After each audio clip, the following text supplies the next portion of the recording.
Sully here, the Retired Tanker Yanker. Welcome to Transitions, my YouTube channel.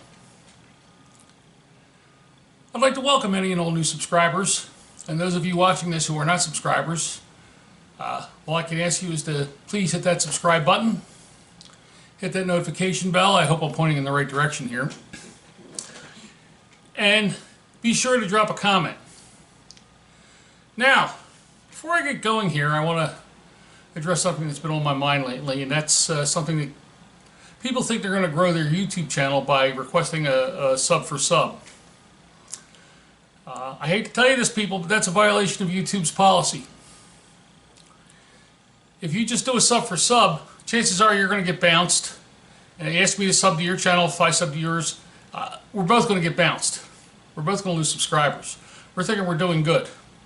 The way to get permanent subscribers is to work around the YouTube algorithm.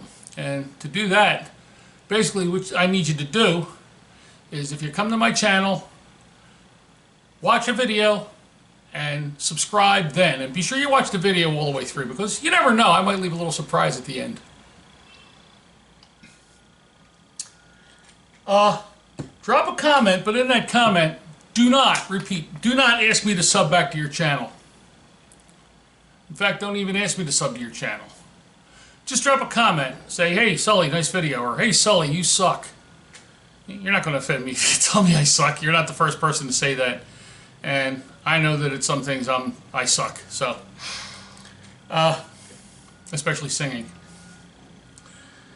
But I've been going on some live streams lately, and basically these are more meet and greets than anything else. And they're stressing on these live streams, do not ask for subs in the comments. But if you want me to sub to your channel, if you go to my channel description, you will find a Gmail address. And use the Gmail address. Don't use the Comcast.net address, because I only check my Comcast email every few days. And I do get lots of spam, so I usually wind up just deleting most of it anyway. But I check my Gmail account several times a day. So if you really want me to sub to your channel, and you're saying, well, I've subbed to your channel, could you return the favor? Do that through Gmail. Do not ask for a sub in the comments. Okay? That's a sure way for the YouTube algorithm to bounce you. Because remember, Gmail is Google and YouTube is Google. So don't even use the word please sub when you send me the Gmail. Just send a link. And quite frankly, if you don't like my content, then you don't have to subscribe. It's not the end of the world. I think I'm up to 70 subscribers right now, and it's 2 weeks until my 2 weeks until my 63rd birthday. Boy, I wish I was 23 again. Where have the years gone? And I was hoping to reach 100 subscribers by that time. Well, that's still possible, but like I said, I need people to subscribe to this channel. And if you're watching this and you're not a creator, you can still help me out by subscribing to my channel and dropping a comment. That helps the channel to grow. And of course, be sure to give me a big thumbs up. Hit that like button. And be sure to drop a comment. That gets me more recommendations across the platform. And that will help my channel to grow by people who might have a genuine interest in this content. Now, I've already written the script for my next So You Want to Be a Trucker, and I'm working on the one after that. And I think they're going to be pretty interesting stuff, but I'm going to leave that for you to decide. I haven't been getting the response on this series that I was hoping to get, and I was actually hoping to go out and interview some drivers on Monday, but my back had other ideas. And it's still bothering me, and I'm just taking it easy. I'm also taking a little break from my side hustle right now. That wasn't my choice. It's through lack of available work, but trust me, that's going to get busy. But sub for sub is against YouTube's policies, and it's their platform. They get to make the rules. So we can work around the algorithm and actually watch the videos and then subscribe. And then, like I said, just drop a comment. Do not ask for a sub in the comment. Do not leave your link in the comment. Instead, Gmail me that link. And in that Gmail, don't ask for a sub either. Just shoot me your link and I'll check your channel out and hopefully we can help each other grow. I want to wish a very happy birthday to Mickey Hart, one of my favorite people in the world. He's the drummer for Dead and Company and the Grateful Dead, and he's won 2 Grammys in the category of world music for his Planet Drum work. And he's also testified before Congress about the benefits of music, and particularly drumming, to the health and well-being of older people. So, even if you're not a Deadhead, join me in wishing Mickey Hart a very happy birthday. An update on my car. It's still running like a cream puff, even though I've had it for a couple weeks now and still haven't put 300 miles on it. I did take it on a rather long trip on Saturday, and I'm sure by now you've had a chance to see that video where I went to Pleasant Hill and Neshaminy and Pennsbury and ended up at Neshaminy Creek Brewing. I bought some of that Punkless Dunkel and I drank 7 cans of it during the Eagles game, so I was feeling pretty good by the end of it. And I was a little worried about the Eagles in the first half of that game, but they surely came back, and I'm really looking forward to seeing more hookups between Carson Wentz and Deshaun Jackson. And you've probably also noticed that I've tweaked the graphics a little on my channel. I am playing with some photo editing software. I'm only using a demo version right now, and it seems to be having good results, but I got to make sure that they work. I'm going to include some of the graphics that I've made on this video and see how they turn out. It might make my editing easier by not having to type out everything every time I make a video. Instead, I have some pre-made stuff. But anyway, let me know what you think. Drop me a comment and say, hey Sully, I like the graphics, or hey Sully, those graphics need some work. Sully, you should actually buy that photo editing software. I can take still pictures with my video camera, so I'll have something to work with. And while I miss my DSLR, hopefully I'll be able to pick another one up when this channel becomes monetized and I start making money from it, or maybe I'll put some of my brush money aside. I'm probably going to be busy around Christmas time, so it is what it is. And now the topic for today's video. It's a sad anniversary here in the United States of America. It's the 18th anniversary of the September 11th terrorist attacks in New York City. Now, I don't know about you, but I surely remember what I was doing on that day. It was a lovely day. I was on vacation. I was still working for the U.S. mail contractor at the time. And I think I was sitting at my computer playing online games. I don't know if any of you ever used the Pogo platform, but I used to subscribe to that, and I played games with people, and we always had nice chats while we were playing our games. And somebody put in the dialogue box that an airplane had flown into the World Trade Center. Well, I immediately put my TV on,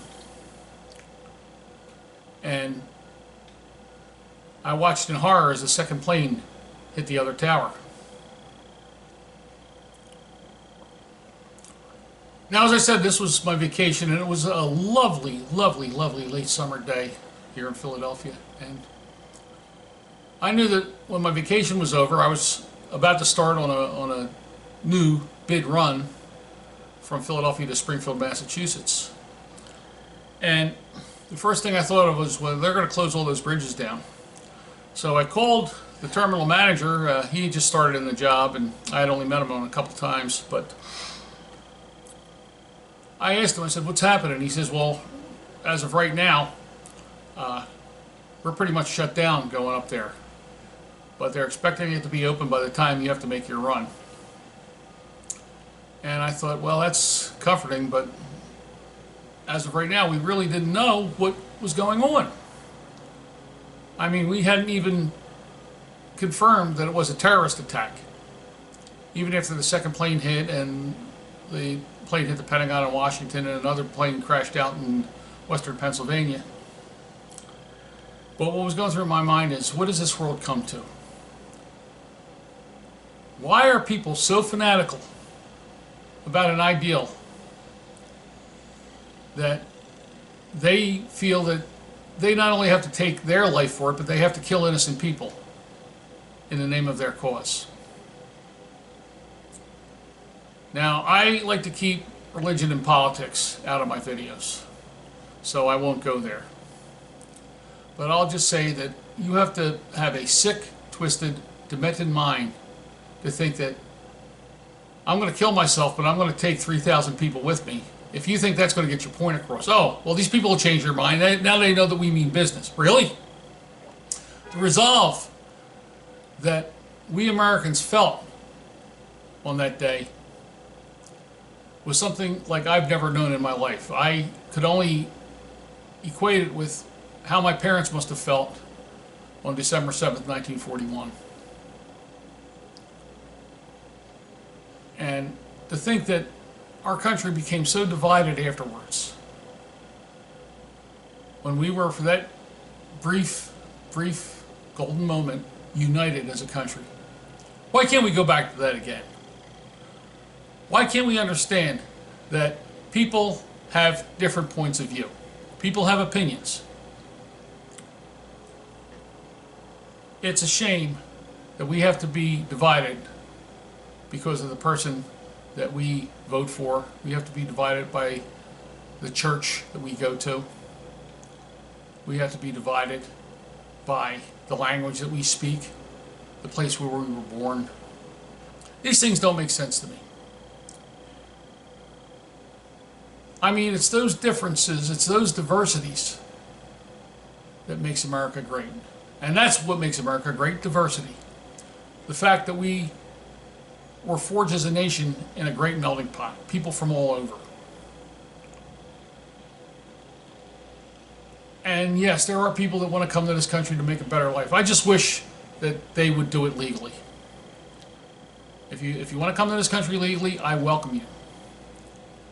If you think sneaking into the country and being here illegally is going to work, well, maybe it works for some people.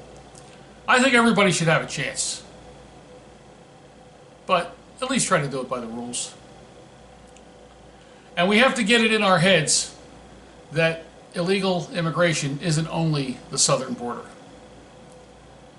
People come into this country legally with a visa, either a work visa, a student visa, or a guest visa, and they overstay that visa. They stay after that visa expired. Therefore, they are illegal. They didn't sneak into the country. They came into the country legally.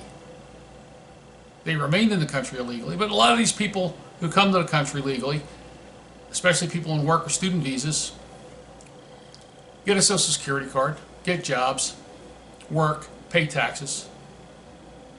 And when they overstay their visa, when they're in this country illegally, they don't file their tax returns. And most of them are due a refund.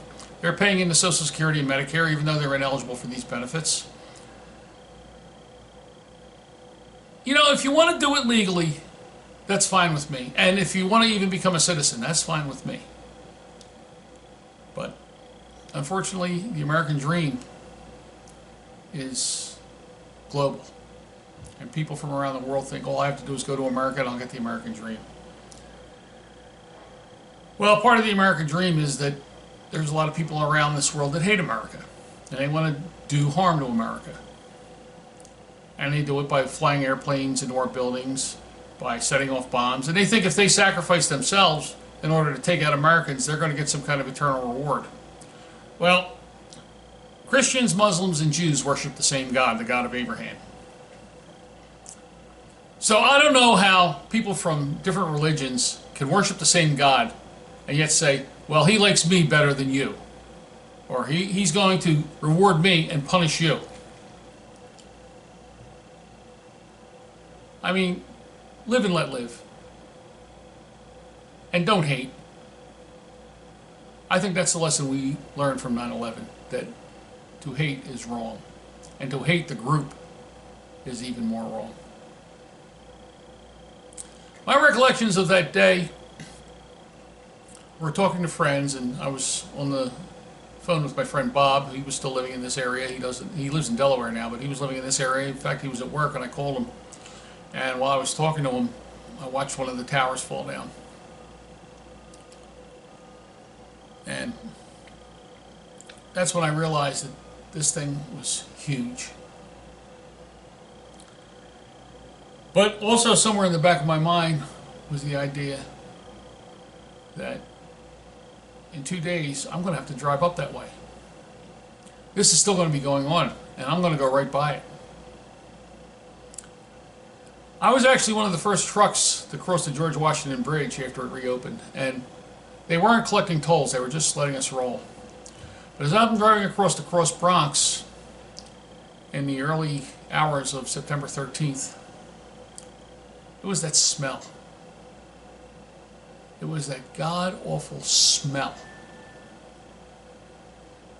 that just got into my nose, and 18 years later, that smell hasn't left my nose. Oh yeah, I don't smell it, but I remember what it was. And I thought to myself, this is what death smells like. To see that smoke and still see flames coming from that pile as I'm driving north of the New Jersey Turnpike. And I intentionally took the Eastern Spur that night because I wanted to be close to it. Now, in intervening years, as I'd go up that way on September 11th, I would see the lights from Ground Zero. And because I was running predominantly in the Northeast, I got to see the construction of the new World Trade Center, the Liberty Tower, from the bottom up. And now it stands there proudly. And there's a monument at Ground Zero to the some 3,000 some odd people who gave their life, including the first responders, especially the firefighters, but the police too.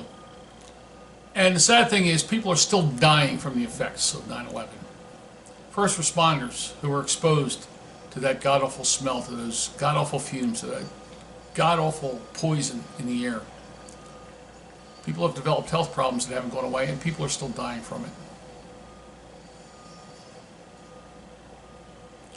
So, tonight, if you are a devout person and you believe in the power of prayer, this would be a good time to say a prayer.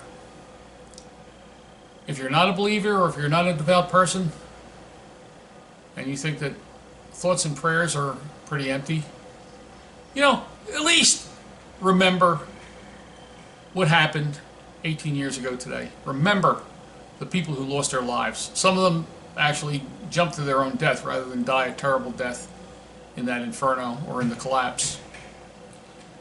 And it just breaks my heart to think about it. So many people lost their lives that day. So let's pause to remember the victims of 9/11.